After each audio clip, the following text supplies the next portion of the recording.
Frank is one of the blessed and lucky ones in this world who has found his purpose in life.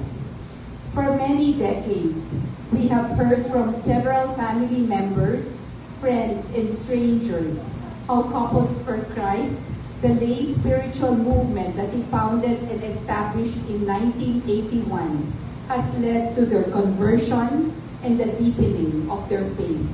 Beginning with 16 dedicated married couples, hearts burning with love for God and the desire to evangelize, strengthen, and renew Christian family life, this Catholic lay movement grew into becoming a global movement, reaching various countries in all continents of the world. When I got married to my husband II in 1991, Frank, ever so gently and humbly, persuaded us to join the Christian Life Program seminars. Out of deep respect and admiration for him, plus we ran out of excuses and couldn't say no anymore, we dragged ourselves to join these talks 6 months into our marriage. And we are both ever so grateful to Frank for relentlessly bringing us in. That shaped the way we raised our 5 children and started our journey of love, faith, and service, which continue to this day. Frank is a man of few words.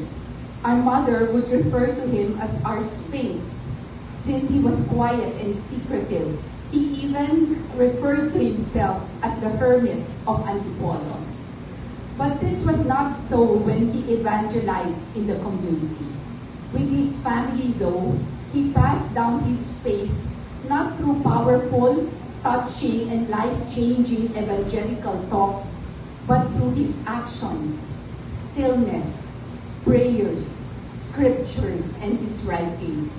This consistent example, faith woven in his everyday life and actively lived out, is the building block of an unshakable foundation and standard for their children and grandchildren to follow. The deep faith, strong family values, and moral principles, love for prayer and respectfulness seen in their grandchildren are powerful testimonies to a legacy of spiritual strength, heritage, and enduring love.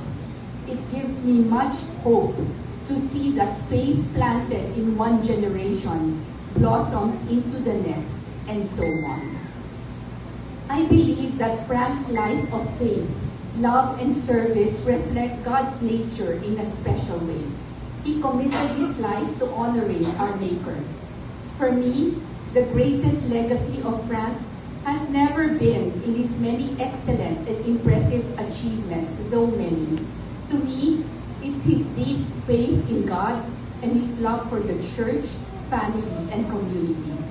Even with his passing, many lives will still continue to be touched and brought closer to our Lord through his life story, his mission, and the missionary Families of Christ movement. We thank God for the gift of Frank's life, for the way he lived it, and for giving him a good death surrounded by his family. We are consoled that Frank died a day before Christmas. This is surely our Lord's way of reassuring us that he wanted our brother to be with him, our parents and siblings, on Christmas Day. In one of our last conversations, I thanked Frank for blessing us with the assurance that he was ready to be with our God.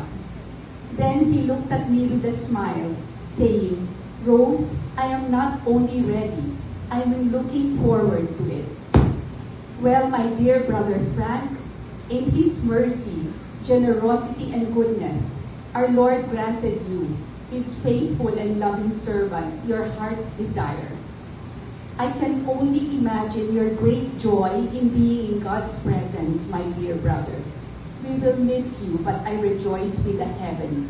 I love you very much.